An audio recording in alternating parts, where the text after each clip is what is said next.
পতিতা পল্লীর পাশ দিয়ে আসার সময় আমার স্ত্রী শায়লাকে দেখে রিক্সা থামিয়ে দাঁড়িয়ে পড়লাম আমি। কিছুতেই আমি আমার চোখকে বিশ্বাস করতে পারছিলাম না। বেশ কয়েকবার ওর সামনে যাব ভেবেও শেষমেশ যেতে পারিনি। তার আগে একজন পুরুষ ওকে ডেকে ভিতরে নিয়ে গেল। উদ্ভ্রান্তের মতো এদিক ওদিক হাঁটাহাঁটি করে সামনের একটি টং থেকে সিগারেট কিনে টানতে লাগলাম। কি করব ভাবতে ভাবতে শেষমেশ শায়লাকে কল করলাম। শায়লা কল রিসিভ করে আমাকে বলল, আমি একটু ব্যক্তিগত কাজে আছি, বাসায় আসতে দেরি হবে, তুমি ফ্রিজ থেকে খাবার গরম করে খেয়ে নিও। শায়লার কথা শুনে গায়ে জ্বালা ধরে গেল। ইচ্ছা করছিল তখন সমগ্র পৃথিবীটাকে গুড়িয়ে দেই। ঠিক সেই সময় একজন দালাল এসে আমাকে বলল, স্যার অনেকক্ষণ ধরে দেখলাম আপনি দাঁড়িয়ে আছেন, কিন্তু ভেতরে ঢুকছেন না, লজ্জা পাচ্ছেন বুঝি খুব? ওর কথা শুনে আমার আগে গা ঘিন ঘিন করতে লাগলো। তারপরও আমি চুপ করে রইলাম। আমার নীরবতা দেখে দালালটি বলল, স্যার অনেক সুন্দর সুন্দর মাল আছে আমার কাছে, আপনার পছন্দ হবেই। আর লজ্জা করবেন না স্যার, এখানে লজ্জা পেতে হয় না। এখানে রাতের অন্ধকারে ঘটে যাওয়া ঘটনা দিনের আলোয় কেউই জানতে পারে না, পুরোটাই ব্যক্তিগত থাকে। কথাটি শুনে মেজাজ চরম মাত্রায় বিগড়ে গেল। চিৎকার করে ব্যক্তিগত শব্দটি উচ্চারণ করে ঘুষি বসিয়ে দিলাম দালালটির মুখে। দালালটি আঘাত সামলে নিয়ে শিয়ালের মতো মুখ করে বিশ্রী একটা হাসি দিয়ে বলল, নিজের মাল কি পতিতা নাকি যে এই পাড়ার প্রতি এত ঘৃণা? কথাটি শুনে আমি আর দাঁড়িয়ে থাকতে পারলাম না। সোজা রিক্সা নিয়ে চলে এলাম বাসায় এসে কোনো মতে অফিসের কাপড় খুলে শুয়ে পড়লাম বিছানায়। প্রচণ্ড রকমের চেষ্টা করছিলাম ঘুমাতে, কিন্তু কোনো মতেই ঘুমাতে পারছিলাম না। আরও 1 ঘন্টা চেষ্টার পরও যখন ঘুমাতে পারছি না ভেবে বিছানা থেকে উঠতে যাব, ঠিক তখনই দরজা খুলে ঘরে ঢুকলো শায়লার আগমনের শব্দ শুনে আমি ঘুমের ভান করে পড়ে রইলাম বিছানায়। শায়লা রুমে ঢুকে বাতি জ্বালিয়ে 1 গ্লাস পানি পান করলো। তারপর আমাকে ঘুমাতে দেখে শোবার কাপড় নিয়ে চলে গেল স্নান করতে। গুনে গুনে বরাবর 1 ঘন্টা পর ও বের হলো গোসলখানা থেকে। তারপর টেবিলের উপর থেকে অ্যাস্ট্রেটা নিয়ে একটা সিগারেট ধরালো। শান্ত ভঙ্গিতে সিগারেট টেনে বাতি নিভিয়ে শুয়ে পড়লো আমার পাশে। আধ ঘন্টার মধ্যে শায়লা ঘুমিয়ে পড়েছিল। আমি শায়লাকে পাশে রেখে শুয়ে থাকতে না পেরে সিগারেটের প্যাকেটটা নিয়ে উঠে চলে গেলাম বারান্দায়। একের পর এক সিগারেট ধ্বংস করে বোঝার চেষ্টা করছিলাম ঘটনাটির পেছনের কারণ। আর ঠিক তখনই শায়লার একটি কথা আমার মনে পড়ে প্রথম যেদিন আমার শায়লার সাথে কথা হয়েছিল। সেদিন শায়লা আমাকে বলেছিল, মানুষ একজন মানুষের সাথে সারা জীবন কখনোই কাটাতে পারে না। রাগে দুঃখে আমি তখন আমার পাশে থাকা রকিং চেয়ারটিতে বসে পড়লাম। চোখ বন্ধ করে সিগারেট টানতে টানতে দুলতে থাকলাম রকিং চেয়ারটিতে। এভাবে করতে করতে কখন যে ঘুমিয়ে পড়েছি তা বুঝতেই পারিনি। সকালে ঘুম ভাঙার পর খেয়াল করলাম শায়লা এই রাতেই আমার গায়ে কাঁথা জড়িয়ে দিয়ে গেছে এবং হাতের সিগারেটটা নিভিয়ে দিয়ে অ্যাস্ট্রেতে রেখে গেছে। অপরাধীর মতো ভঙ্গিতে আমি রুমে ঢুকলাম। শায়লা আমার দিকে তাকিয়ে মৃদু হেসে বলল, ফ্রেশ হয়ে নাও, টেবিলে তোমার জন্য নাস্তা দিচ্ছি। আমি চুপচাপ শায়লার কথা শুনে ফ্রেশ হয়ে খেতে বসলাম। খাবার সময় দুজনের মধ্যে কোনো কথা হলো না। খাবার শেষে আমি সবকিছু ধুয়ে গুছিয়ে রেখে অফিসে যাওয়ার জন্য তৈরি হলাম। তৈরি হয়ে বের হবার সময় শায়লা আমাকে বলল, শোনো আমার আজকেও ফিরতে দেরি হবে, তুমি খেয়ে নিও। আমি আগ্রহ নিয়ে জিজ্ঞেস করলাম, কি কাজ? শায়লা শান্ত ভঙ্গিতে বলল, ব্যক্তিগত কাজ। আমি মুখ ফিরিয়ে নিয়ে বললাম, ও হ্যাঁ, ভুলে গিয়েছিলাম, তোমার ব্যক্তিগত কাজ।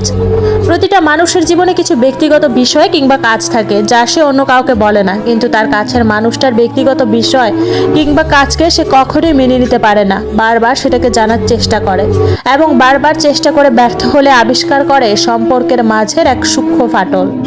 বেশ কয়েকবার আমার স্ত্রী শায়লাকে পতিতা পল্লীর সামনে দেখে আমি আর নিজেকে সামলে রাখতে পারলাম না। শেষমেশ বাধ্য হয়ে জিজ্ঞেস করলাম, পতিতা পল্লীতে তোমার কি কাজ? আমার দিকে শান্ত ভঙ্গিতে তাকিয়ে শায়লা বলল, ব্যক্তিগত কাজ, এবং আমি আমার ব্যক্তিগত কাজ সম্পর্কে তোমাকে জানাতে বাধ্য নই। শায়লার কথা বলার ভঙ্গিতে এমন একটা কিছু ছিল যার পরে আমি আর দ্বিতীয় কোনো প্রশ্ন করার সুযোগ পাইনি। মুখের উপর স্পষ্টভাবে না শুনে আমি একদম চুপসে গেলাম। এই মুহূর্তে আমি হয়তো শায়লাকে মারতে পারতাম, কিন্তু সেটা করলেও আমি শায়লার থেকে কিছু জানতে পারবো না। পাশাপাশি নিজের বিবেকের কাছে ছোট হয়ে যাব। আবার হয়তো পারতাম শায়লাকে ঘর থেকে বের করে দিতে, সেটা হয়তো উপযুক্ত কাজ হতো। কিন্তু কেন এমন ঘটনা ঘটছে সেটা না জেনে বের করে দিলে আমার সারা জীবন কেনর উত্তর না জানতে পারার আক্ষেপ নিয়ে বেঁচে থাকতে হবে। তাই আমি শায়লাকে বের করে না দিয়ে এই ব্যক্তিগত রহস্য উদ্ধার করতে নেমে পড়লাম। ব্যক্তিগত রহস্য নিহিত পতিতা পল্লীতে, আর আমাকে সবার প্রথমে শায়লার সাথে পতিতা পল্লীর সংযোগটা বের করতে হবে। এক্ষেত্রে সবচেয়ে সহজ উপায় হতে পারে পতিতা পল্লীতে গিয়ে কাউকে ধরে শায়লার ছবি দেখিয়ে তথ্য বের করা। কিন্তু সেই কাজটা করা হবে মারাত্মক বোকামি, কেননা পতিতা পল্লীর কেউই কারো সম্পর্কে কিছু বলবে না, কারণ সেখানে সবটাই ব্যক্তিগত থাকে। সুতরাং আমাকে বাহির থেকে এমন একজনকে পাঠাতে হবে যে ভেতরে যেয়ে আমাকে জানাতে পারবে শায়লা কি করছে সেখানে। তাই সত্যকে জানার জন্য আমি পাঠালাম আমার সবচেয়ে বিশ্বস্ত ইনফরমারকে, যেহেতু তাকে কেউ চিনে না। এখন এখন প্রশ্ন আসতে পারে আমি ইনফরমার পেলাম কোথায়। সেক্ষেত্রে আমি আমার পরিচয়টা আগে খুলে বলি। আমি হাসান, পুলিশের গোয়েন্দা বিভাগের একজন সিনিয়র কর্মকর্তা এবং কাজের সূত্র ধরে আমার সাথে বিভিন্ন ইনফরমারদের পরিচয় রয়েছে। সে যাই হোক, ইনফরমার পতিতাপল্লীর ভেতরে 2 ঘন্টা থাকার পরও কোনো তথ্য আবিষ্কার করতে পারলো না। সে শায়লাকে একটি ছেলের সাথে একটি ঘরে ঢুকে যেতে দেখেছিল, তারপর শায়লাকে আর বের হতে দেখেনি। এর মধ্যে আমি ওকে জানালাম শায়লা বাসায় চলে এসেছে। আমার কথা শুনে ইনফরমার আমাকে বলল ওই ঘরের দরজা এখনো খুলেনি এবং কেউ ওখান থেকে বের হয়নি। বিষয়টা কেমন যেন খটকা লাগলো আমার। একবার মনে হলো ইনফরমার আমাকে কোনো ভুল ইনফরমেশন দেয়নি তো, আবার মনে হলো ও তো কখনো ভুল ইনফরমেশন দেয় না। এইসব নিয়ে যখন মাথায় জটলা লেগে গেল তখন শায়লা আমাকে বলল, কি ভাবছো এত? এরকম করলে তো শরীর ভেঙে পড়বে। শায়লার কথা শুনেও আমি কোনো উত্তর দিলাম না। তখন শায়লা বলল, রহস্য সমাধান করার মজাই আলাদা, তাই না? আমি শায়লার দিকে তাকিয়ে বললাম, হ্যাঁ। শায়লা একটা হাসি দিয়ে বলল, মাঝে মাঝে রহস্য তৈরি করে দেখিও, ওটারও আলাদা একটা মজা আছে। এই বলে শায়লা বাতি নিভিয়ে পাশ ফিরিয়ে শুয়ে পড়লো, আর আমি বসে বসে সিগারেট টানতে টানতে ভাবতে লাগলাম এমন কি হলো যার জন্য ও রহস্য তৈরিতে নেমে পড়লো।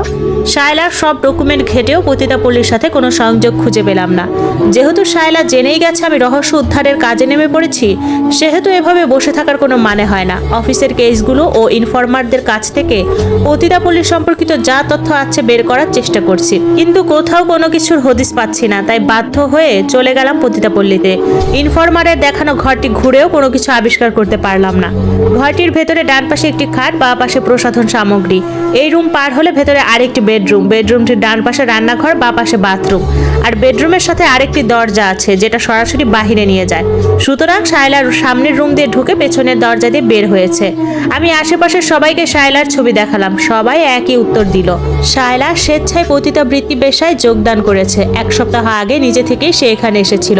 সুতরাং আমার অনুসন্ধান এখানেই শেষ। শায়লার সাথে সম্পর্কের ইতি এখানেই টানতে হবে। কিন্তু আমি মানতে পারছিলাম না। বারবার একটা কথা মাথায় আঘাত করছিল, সবকিছু যদি এত সহজে জানা গেলে রহস্য তৈরি করলো কোথায়? নাকি আমাকে ইচ্ছে করে এসব দেখিয়ে দূরে রাখার চেষ্টা করা হচ্ছে? কিন্তু কোনো প্রমাণ না পেলে আমার তো অনুসন্ধানেরও কিছু নেই। এসব ভাবতে ভাবতে আমি পেছনের দরজা দিয়ে বের হয়ে যাচ্ছিলাম।